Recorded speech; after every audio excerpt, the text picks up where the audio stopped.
Let's see, how do I invite people?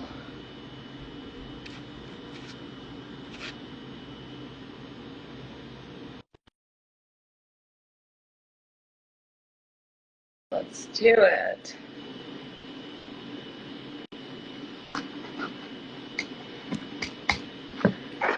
Hello, hello, hello. Okay, I can barely see you. Give me a second. Good morning. Just a second. Put my desk off. Get a good angle here. Both of us. Okay. Can you see me? Yeah. Awesome, awesome, awesome. Good morning, guys. Good morning. How you feeling this morning? How are you? I'm doing well. Thank you, thank you, thank you. Okay, just bear with me. Okay. So I'm happy you was able to make it today. Yep. Okay, maybe that's a little better. Okay, can you see me this time? Yep. You perfect. Awesome, awesome, awesome. So you want to give it a little bit, let some folks join us? No. I like to just go. Okay, and then just, I guess for the replays, they can come check it out once we're Yeah. done. Yeah. Okay. Okay, let's do it. So Donald, thank you so much for joining me this morning. I appreciate you greatly. It's been such a great joy talking to you since I met you, and I was so inspired by your story, your journey. It was only right that you share it with other folks, and not just the people that you know in your community, because it's so important that people know that second chances are so important. You know what I mean? Yeah. Second chances, none of us are perfect. We go through things in life, right? And to have a second chance is everything in this country. I feel like everywhere, but especially in this country. Everybody deserves a second chance. And I feel like you are a great example of that. Okay, so I am Ladonna, for anybody that don't know me.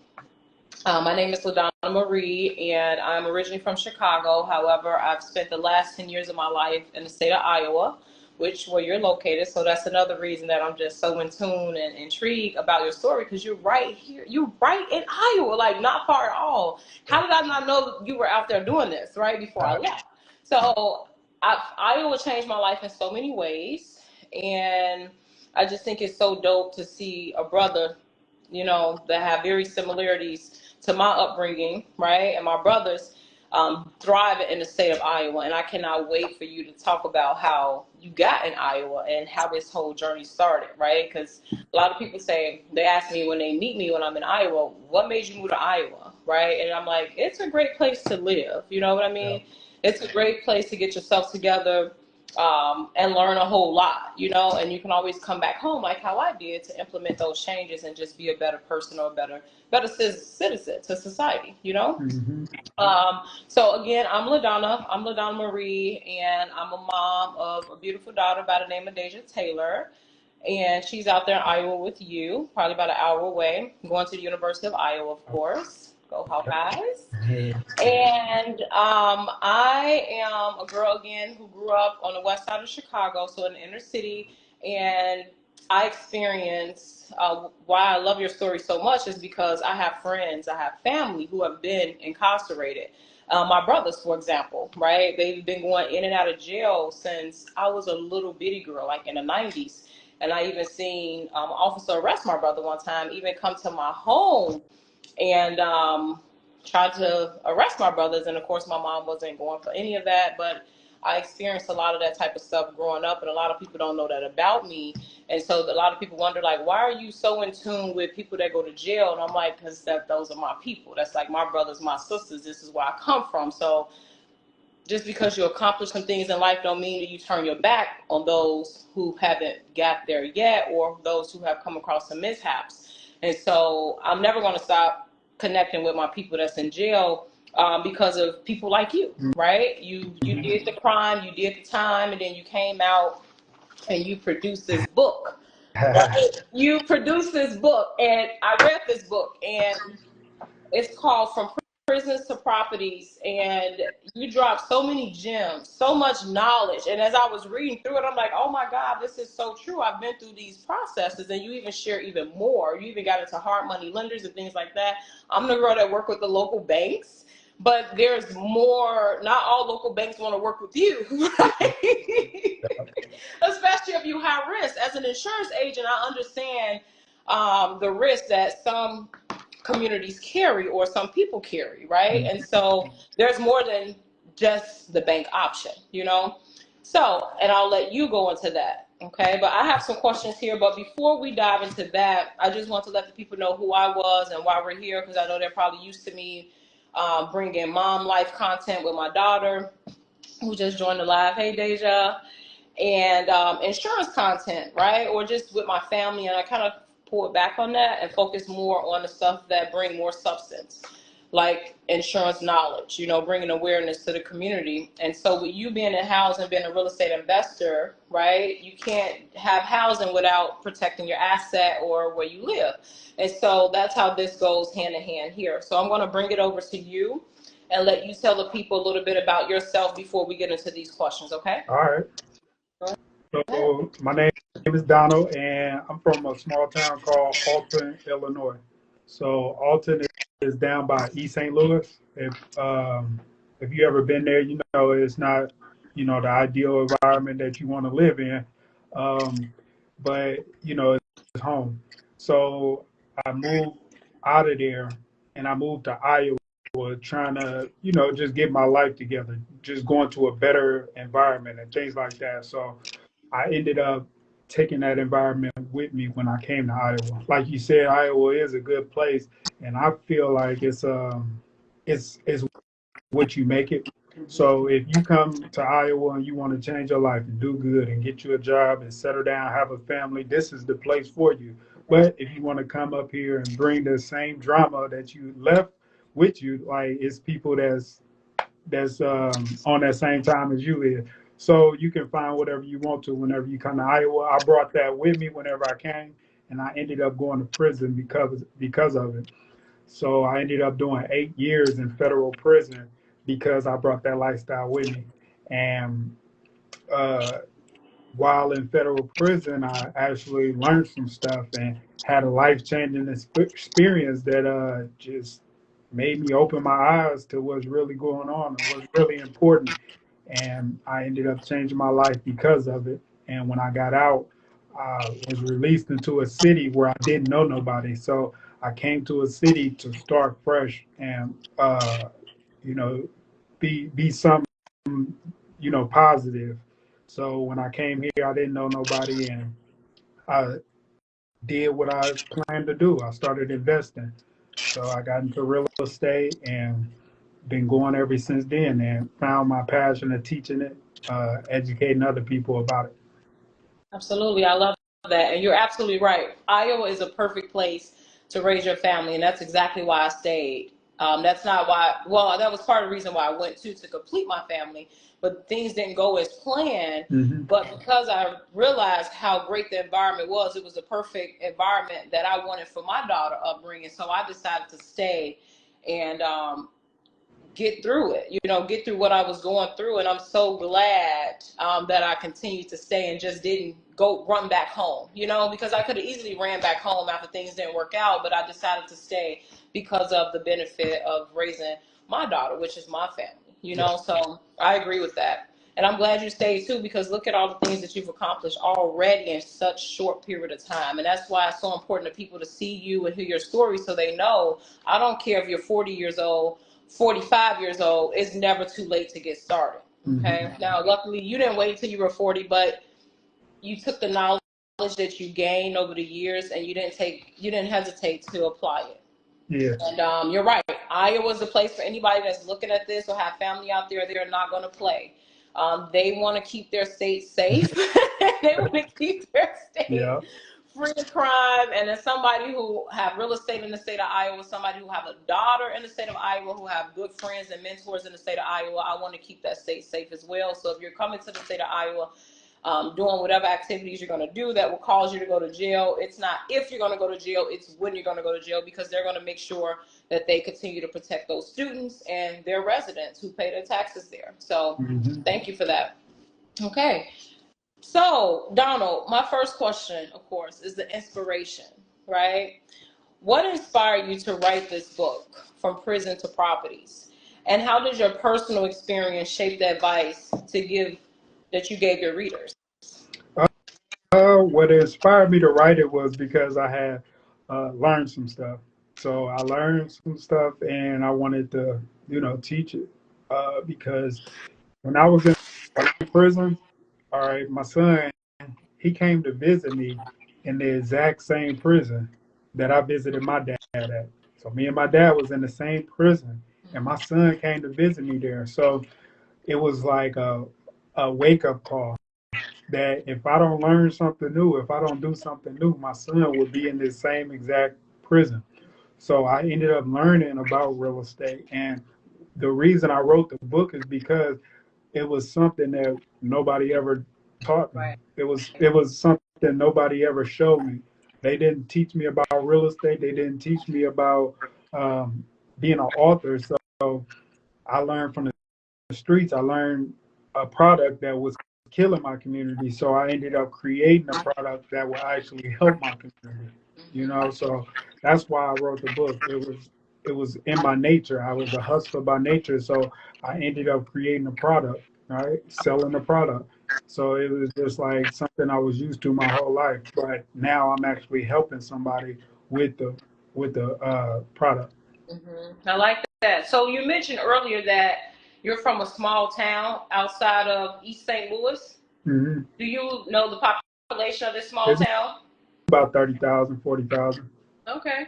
Because a lot of people think that you have to come from big cities in order to come across trouble, when in fact that's not always the case, right? Mm-hmm. You're not from a big city, Mm-hmm. right? You're from a small town, 30,000, I guess. Yeah. Yeah, I guess. Is that more like a suburb? It's little, like Okay. I would say, like it's the suburbs of probably St. Louis. So St. Okay. Louis like 15 minutes away. So yeah, it's a suburb, but it's a city. It's just like a small town. I wouldn't even say city. I said small town. Yeah. So, was it a lot of African Americans in the community? A lot of black Oh yeah, folks? it's a lot of black people there. It's like probably more. It's probably 60-40. So Okay. it's a lot of black people, but you from that, you in a fishbowl, so all the black people know each other. So I really even couldn't say if it was more black or more white, but all the black people know each other. So it's like um, they stick together. They all in one spot. You know what I mean? I like that. So the only reason I ask is because a lot of times people feel as though you have to be in these big cities, big inner cities where crime is happening, or at least being advertised on the news. But in reality, it happened in the small towns too. Oh yeah. In fact, when I was doing some research about incarcerated family members, I read that and basically 1 in 2 families have a family member that's incarcerated. Mm-hmm. So it doesn't matter what town or city you in. It can happen to any of us. Yeah. So that's why I think it's so important that we bring awareness to the community, not just our community, but everywhere, the small towns, the rural areas, because it sounds like you were probably in a rural area, right? Mm-hmm. Crime happen everywhere, not just in the big cities. And so I love that where you're at, right? You're in the Quad City areas. And Mm-hmm. so I love that you can be an example for the people that come from the big cities or even from small areas and show them like, hey, this is where this life led me. However, I didn't let that end my story, right? Yeah. I took that information and did better with it, right? Gave back to my community and paid back your debt to society is what they like to say, right? So is it safe to assume that's what you're doing right now? Oh, yeah, that's exactly what I'm doing. Just being a light, because nobody ever taught me this. So Right.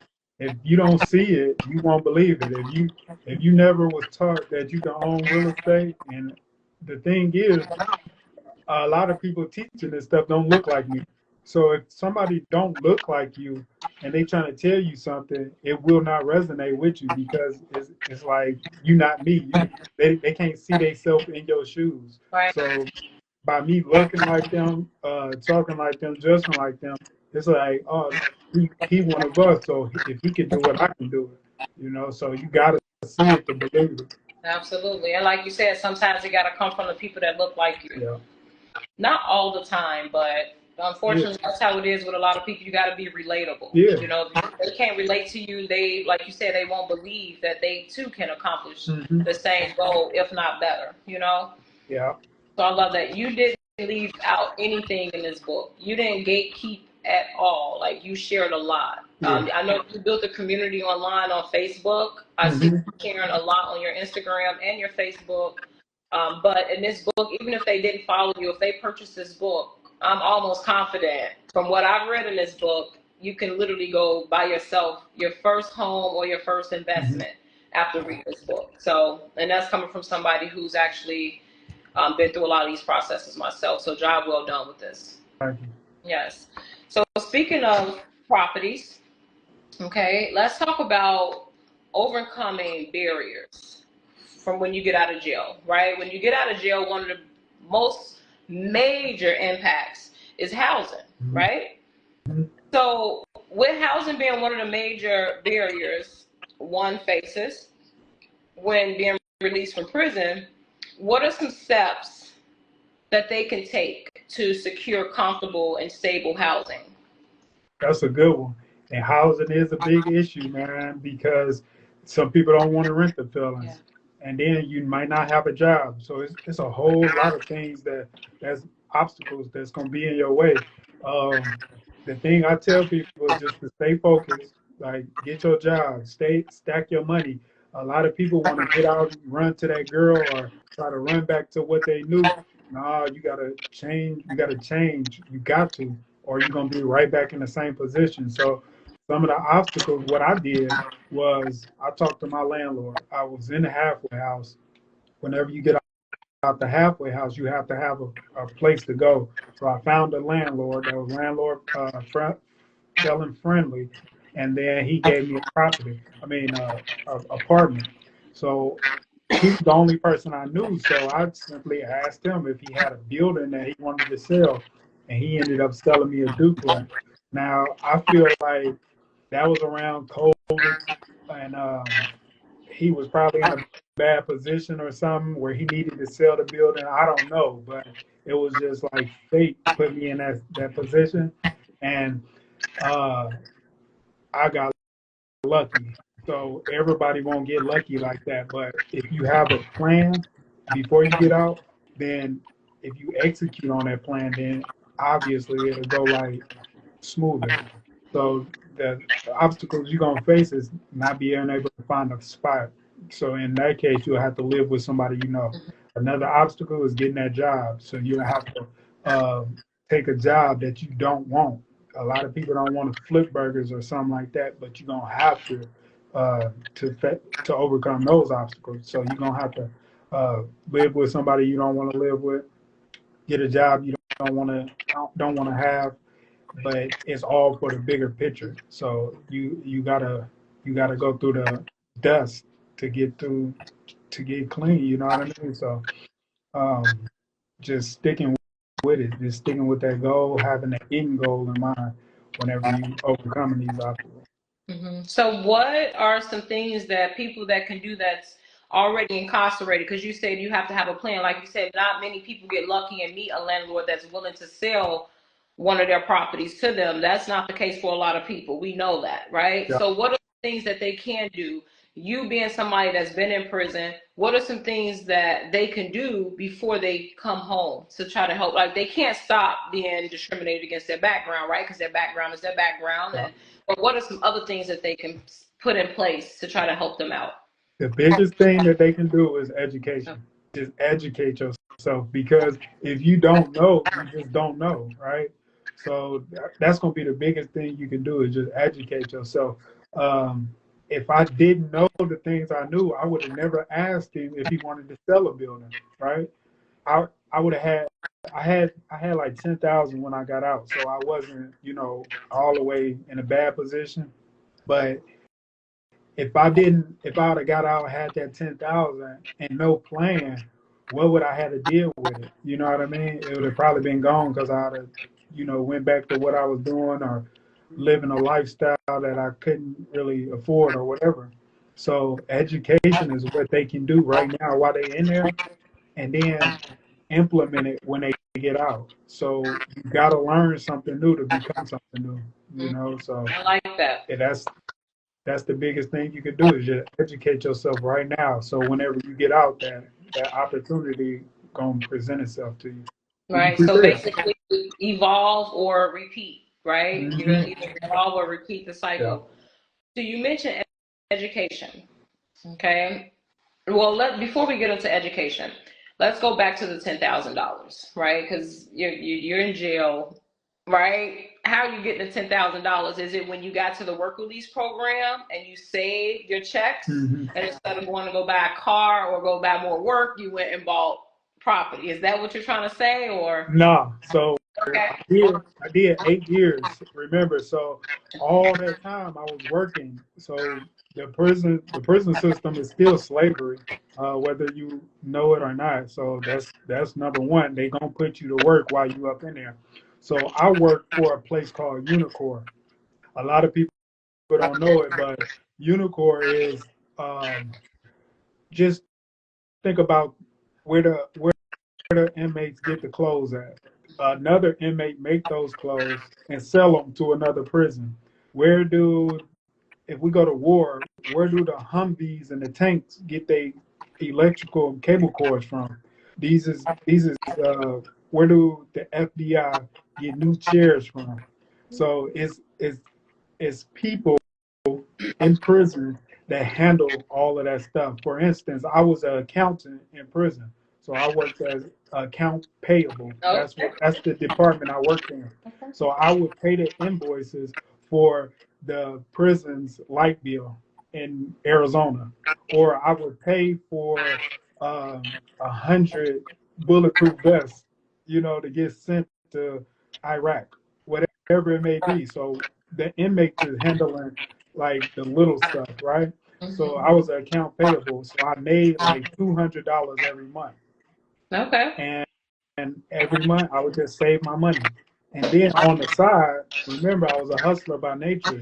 I ran a store, so I was the store man up in there. So I'm going to work at day, and then at night I'm selling honey buns and cakes and sodas to for my lifestyle because nobody was sending me money, so I had to do something. I was hustling. Yeah. So I would go to the chow hall to eat. I would save all my money. I would make 20 cents from selling a honey bun, but save it. You know what I mean? So that's how I got $10,000. So Mm. I walked out of the prison and I had a check for about $10,000. Right. And then I went to the halfway house. I I went and worked again. I worked a job, so I would stay working the whole time. So it's not like I just came up out of nowhere. No, I worked hard to save and build that foundation.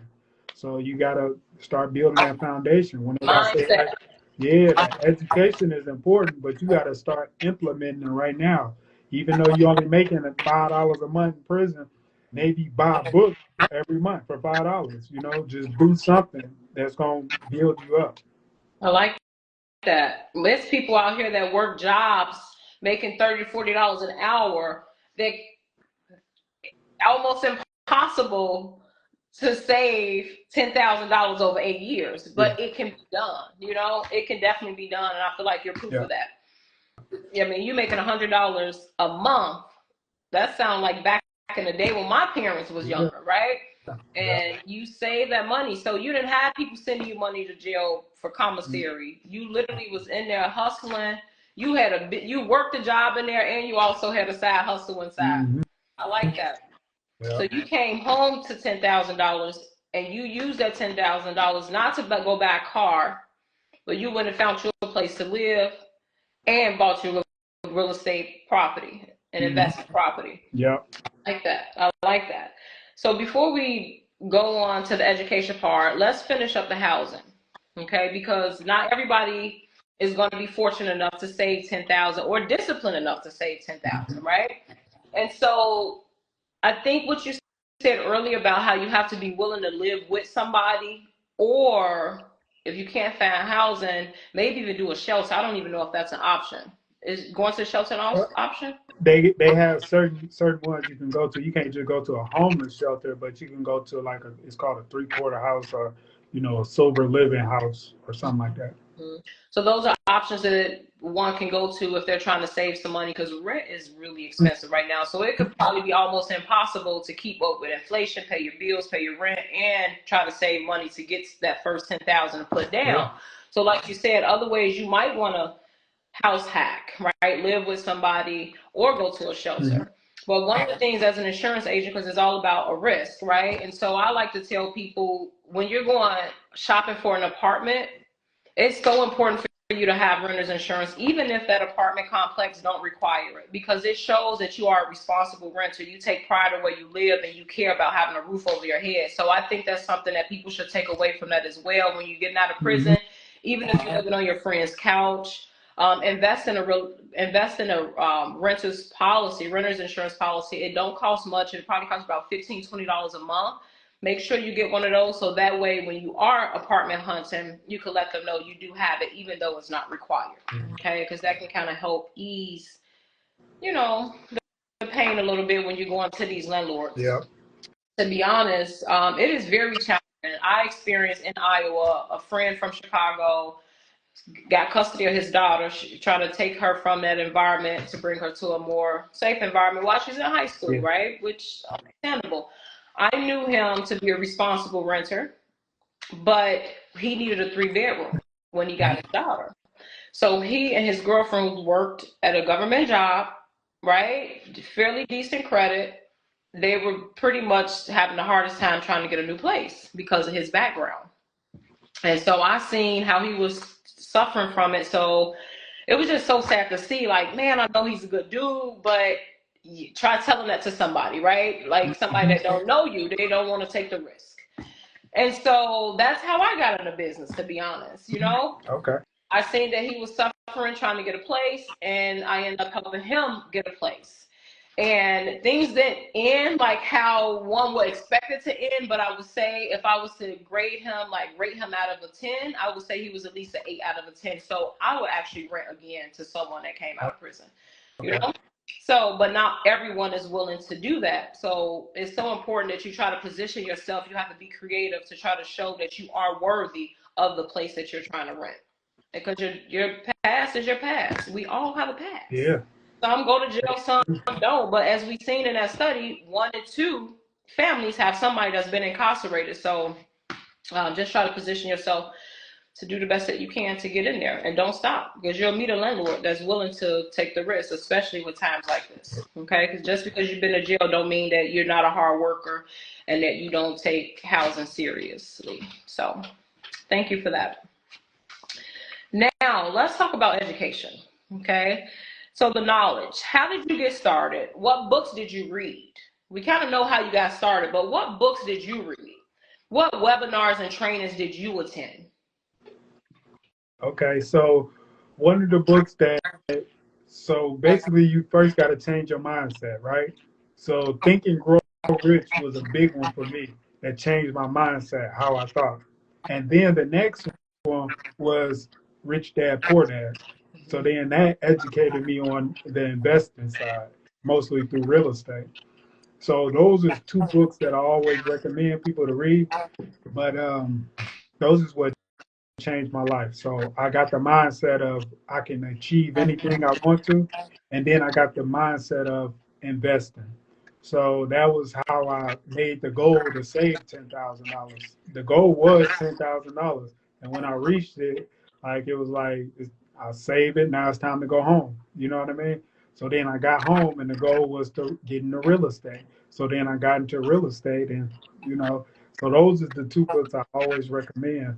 But when I came home, it was like, now what? Now I'm in real estate. I got 3 or 4 properties at this time. Now what? So now the goal became bigger. So I started taking courses and things like that. So if you're not willing to invest in your education, then you're gonna be stuck in that same exact position because you only know what you know, right? If you know all that you then knew to the time you 30, now that's what you know. So you in this position because of what you know. So if you don't gain more knowledge or do more things, you're gonna be in that same position. So I I paid $2,000-3,000 for courses and buy a whole bunch of books just so I can elevate to the next level.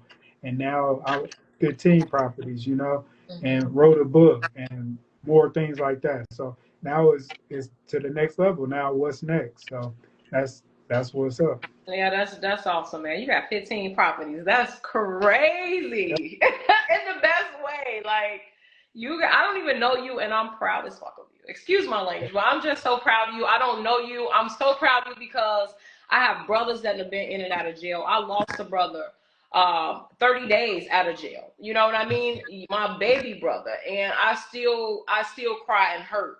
I miss him so much and I just feel like, man, I just wish he would have came to come live with me. You know what I mean? And maybe I could have like taught him some of the things that I was learning. Mhm. So that's why I'm so passionate about people that's incarcerated, people that's been incarcerated, because I have brothers. Like one of my brothers, like you, right? He don't invest in properties, but he got out that last time and now he have a lawn care business, Mhm. so people do change, and sometimes we just do what we know. A lot of times we're a product of our environment, but sometimes when we get out of that environment or just get fed up or shift our mindset, right, from survival to ownership and investments, then that's when the growth start really happening.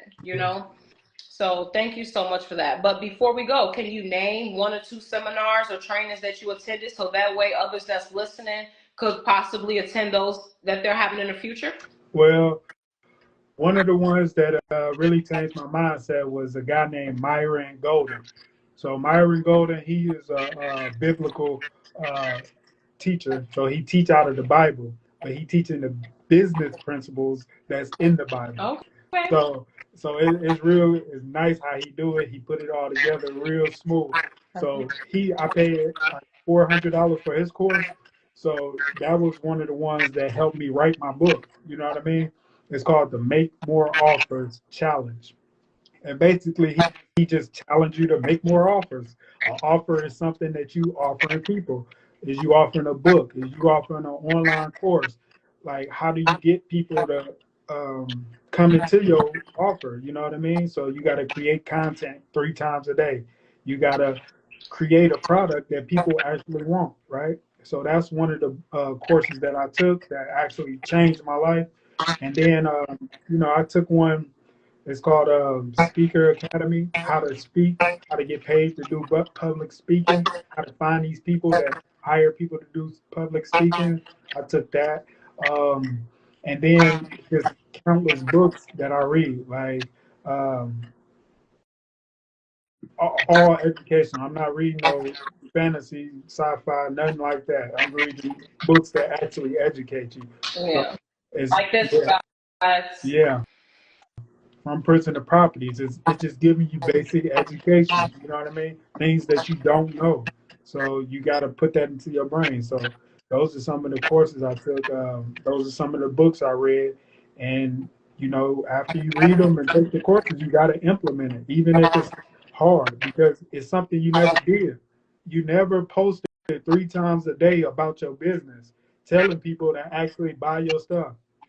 So you got to do it. You do the thing, and then you see the results. If you just read the books, that's not gonna get you the results. So Right. implement. It gain you the knowledge, but you have to implement it. Like you said, you have to take action. Yeah. Yeah. So speaking of mindset and transformation, it sounds like you read a lot of books to help change your mentality, right? Yeah. Because the mindset matters. Now, did you change your friend circle? And what are some of the other things that you had to change to become this new and improved Donald? Oh, that's a good question. Yeah, I changed my friend circle. Like I moved to a city where I didn't know nobody.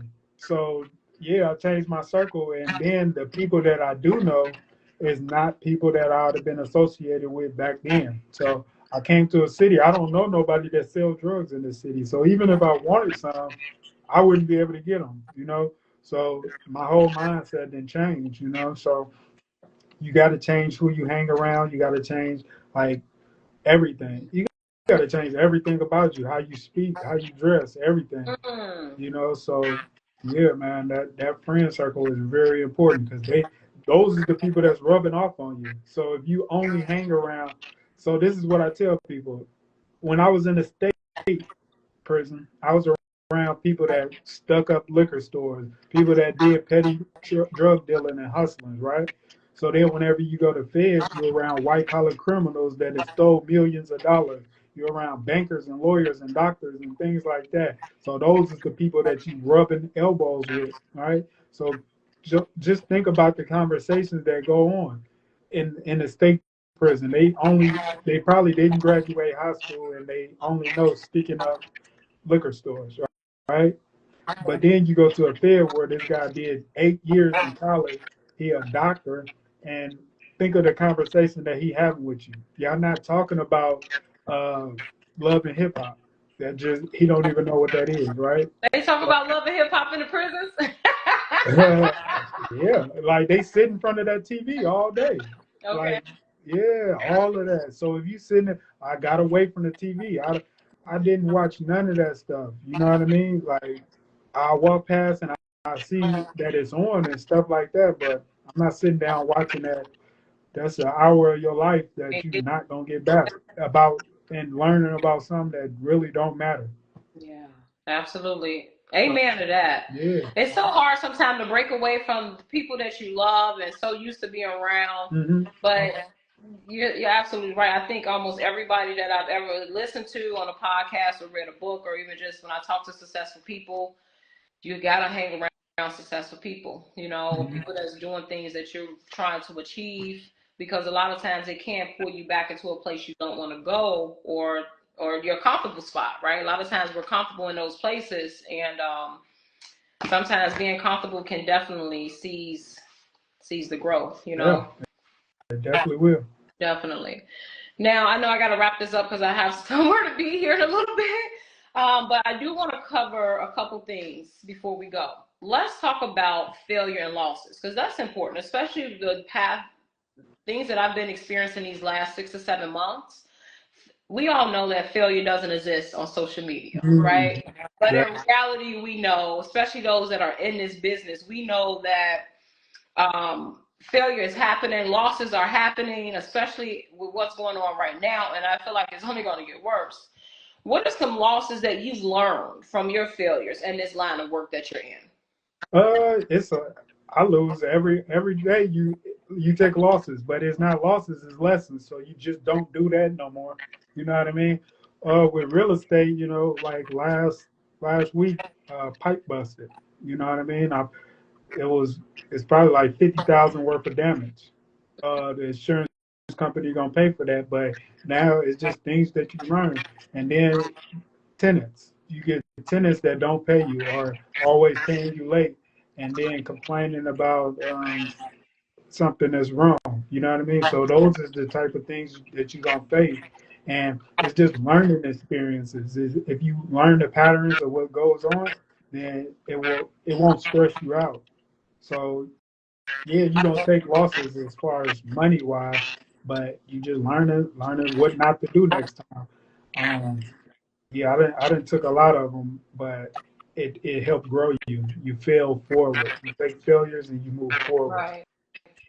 I'm learning. They said one of the books that I read, it say fail fast. Yeah, Fail yeah. fast. Fail fast so you can hurry up and learn that stuff and get it over with. It's the hardest thing. It's the Hmm. hardest thing to just, man, nobody like losses, but I feel like when you're transparent and you're talking to people that's in this business, you Hmm. feel more comfortable about failing and learning these lessons, right? And Hmm. taking these losses, because a lot of times when you just you buy property based off of what you see online, you just see the holding sign saying you just closed and the glitz and glam, the champagne and the gifts, but you don't see like you said, when your tenant decides to leave and end the lease early, or when a pipe bursts, or like with me, a hot water tank, Yeah. like so many things have happened, or just have to stay on contractors not getting the job done and delaying your process and causing your cash flow to be delayed, right? But it's like, as an owner, as an entrepreneur, because that's basically what you are as a business owner, you have to be okay with this. And I think I had like a shock, because when it's good, it's good.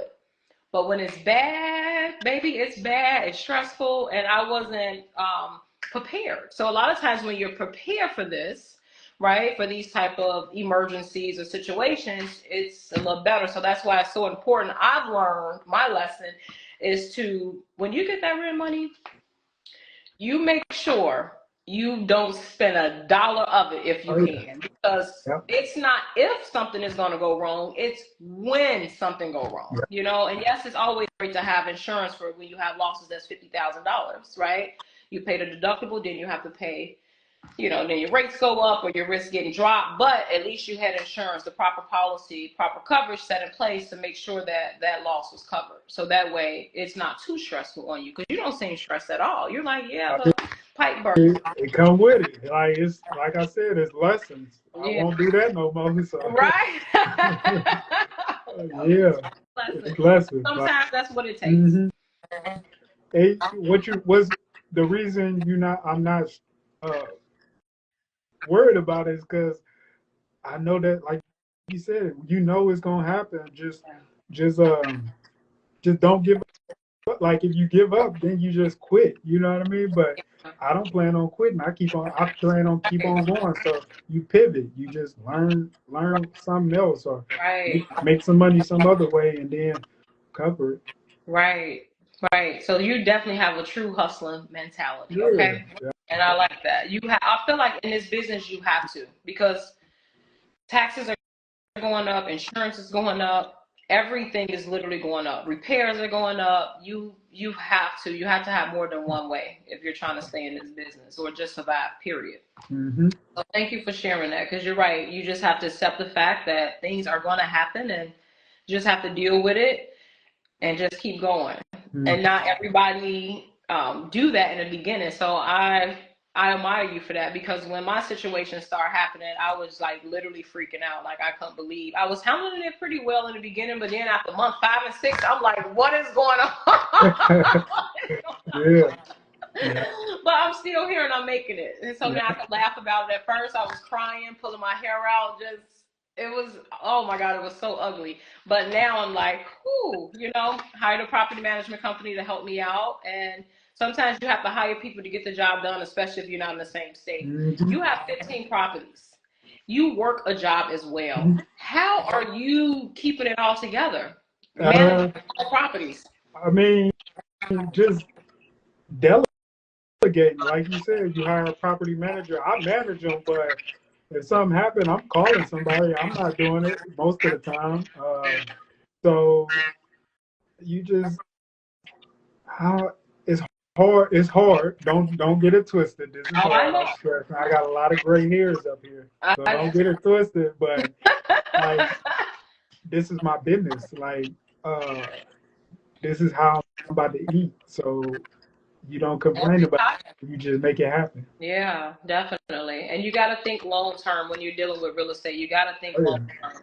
You can't always appreciate, but you got to think long term. Yeah, this is not for me. This is for my kids. You know what I mean? So that's what it is. I like that. I like how you thinking. Keep going. So I was so inspired, because we got to wrap this up. I was so inspired by your book, your story, your testimony. I think I told you this when we met over the phone, when we had our little meeting, the first meeting. So I went to a reentry center, Kiwani Prison, several months ago, back in the late fall. And it was like an employer prepare, help the residents at the prison prepare to enter into the world again, and help them do mock interviews, pitch elevated pitches and things like that. And so that was a really great experience, like an everlasting impact on me. So when I met you, I was just like, man, this is crazy. He has to get in one of these prisons somehow, some way. So I reached out to my good friends, Mark and Craig. I don't know if you guys ever come across this, but thank you guys again. I appreciate everything that you guys do for the prisons here in the state of Illinois, especially since these are prisons that my brothers have been in at one point in life. And I was just so amazed with what I've seen and the work that they're doing, the programs that they have in these re-entry programs. You actually even have to apply. Not anybody can go in. So I would love to see you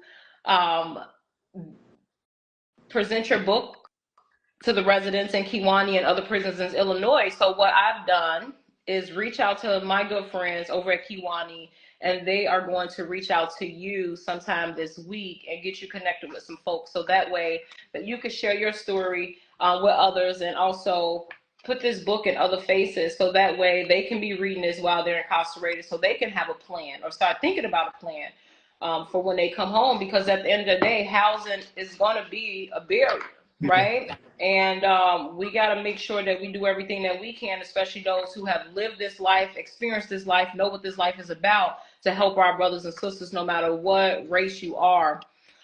We need to do everything that we can to help our people that walk these paths. So I'm excited for that, and I cannot wait for you guys to get connected, and keep me posted with everything that happens. Okay, with that. So Mark will be reaching out to you. Again, Mark and Craig, if you guys see this, thank you guys so much for everything that you do. And want to do some business here with Donald. So thank you guys so much. Now, Donald, before we go, how can the people reach you? Well, I might me on Facebook. You can inbox me on Instagram or inbox me on Facebook. I do have a course that I teach this stuff, and obviously, you see the book is available on Amazon. So just reach out to me and ask me your questions, and that's what I'm here for. Absolutely. Sound good. Well, thank you so much for spending your afternoon with me. I hope you have the best remaining of your week. Thank you so much. Continue good blessings to you, and keep doing what you're doing, and we'll see each other again, okay? All right. Bye, Have a good day. guys.